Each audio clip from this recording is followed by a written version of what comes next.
Hello everyone and welcome to the next review. Shorter review today for H.G. Wells' The Door in the Wall. Now, I was first introduced to this work. I'm surprised it's taken me this long to read. I was first introduced to this work via a passage in Patrick Curry's Art and Enchantment, How Wonder Works, which I've briefly mentioned in my series on enchantment featuring Patrick Curry. So there's a section in this book where Patrick is giving some detail about works of fiction that, to him, best portray the dynamics of enchantment and respect enchantment and at its very core. A simple passage here piqued my interest. Close Kin is a short story by H.G. Wells, The Door in the Wall, 1911, which also concerns what the narrator explicitly calls an enchanted garden, much bigger than the tiny patch of disenchanted West Kensington that it occupies. Patrick goes on to give some spoilers for the story. I won't be doing that as it's a very short work. Sometimes I give spoilers, but for this I feel like I don't want to give away too much, as it can be read in about 15 minutes or 20 minutes or so. I wish I had written this short story. It really encapsulates what I've tried to get across in some of my works, especially the essay The Gate, which is all about entryways into enchanted spaces or places. I wrote down so many notes of what the associations that came to me when I was reading this. The story about a young boy and eventually an older man who is increasingly obsessed throughout his life with a door that appears in various locations around London. This green door that is set within a white wall. Reminds me of the wall as a symbol of closing out the natural world, we could say. And to illustrate that point, and to bolster that point, on the green door itself is a red Virginia creeper making its way up the door. And so we learn of this man's struggles, coming to terms with what the door might mean in his life. I will just say, he enters the door as a child just once, and he walks into an enchanted garden.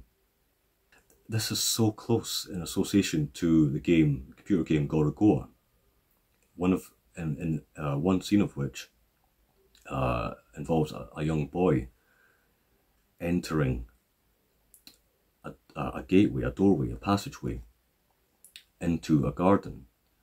We as the player slide the door over and allow the young boy access into this enchanted place.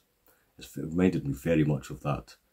So when the boy enters the enchanted garden, we have one of the first dynamics of enchantment, this intensification, especially of the natural world. The intensification, the heightened sense of well-being. Colours are more vibrant, everything slows down. This moment of wonder, of course.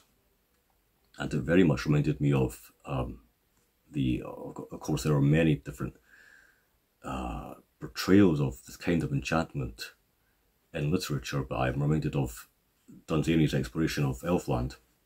And speaking of Dunsany, the story also reminds me of his oeuvre, just in general, his fixation with melding fantasy and reality, especially in his story set in London. And indeed, I've mentioned this before, but I'll just briefly mention it again. The story The Wonderful Window, about a clerk of London who buys a window, looks through it and sees this other world. And also Sam and Frodo's experience in Lothlorien. They're very much aligned here, I think. You know, in the very moment the door swung to behind me, I forgot the road with its fallen chestnut leaves, its cabs and tradesmen's carts. I forgot the sort of gravitational pull back to the discipline and obedience of home. I forgot all hesitations and fear, forgot discretion, forgot all the intimate realities of life, I became in a moment a very glad and wonder-happy little boy in another world. It was a world with a different quality, a warmer, more penetrating and mellower light, with a faint, clear gladness in its air. And also in relation to this enchanted garden, and in relation to dynamics of enchantment, we have really a communion with the non-human other. The boy, and I am giving slightly more details than I perhaps should for a non-spoiler review, but I just have to make these connections.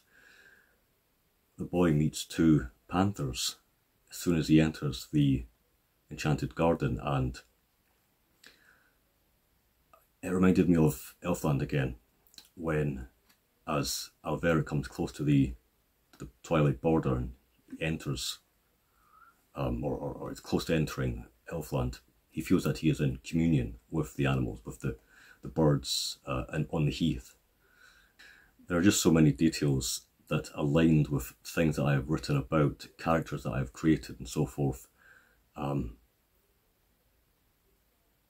almost seems fateful to have read this. In particular, there's one character that I won't spoil, but this character wears a particular garment, and even the colour of the garment and this person's role within the story very much aligns with, for example, my own my Sartoris fantasy project, my shared narrative with my twin, and also the story that I published a long time ago, The Bookworm. All these, I love when just a short story brings up all these associations. And so as the boy experiences the enchanted garden, we get another dynamic of enchantment, another aspect, and that is vastness or unplumbable mystery. Everything opens wider, everything seems infinitely, you can only go downward. It's not a puzzle to be solved. You're in the mystery, you're in the song or narrative of the earth. And that is quite well portrayed in this enchanted garden. Another aspect as well is the inevitable return. I have hinted at this earlier. The fact that the boy does return. He grows up. And that therein lies the central conflict of the story. He spends time in this enchanted garden, but he will not always stay there. It's not an eternal place. It's not, he can't stay there. Enchantment must fade. We have to live, as Tolkien said, and as Patrick has made clear, and we have to be fine with, we have to be alright with living in the grey and leafless world. He halted again, and remained for a time staring into the fire. Oh, the woefulness of that return, he murmured. Well, I said, after a minute or so. Poor little wretch I was, brought back to this grey world again. And finally, there is this notion that we should not try to recapture moments of enchantment that we have had, some central part of this story. We should not seek to regain what we have lost. And again, that reminds me of Alveric's wandering through the disenchanted wasteland, the disenchanted plain. I had just a moment's impulse to try the door 3 steps aside where needed at the most, though I was sure enough in my heart that it would open to me. And then I thought that doing so might delay me on the way to that appointment in which my honour was involved. Afterwards, I was sorry for my punctuality. I might at least have peeped in and waved a hand to those panthers, but I knew enough by this time not to seek again belatedly that which is not found by seeking.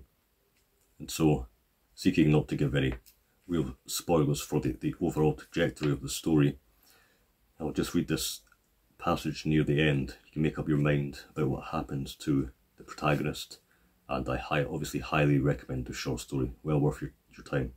And this is the man to whom the little boy and then eventually the worldly politician tells his story.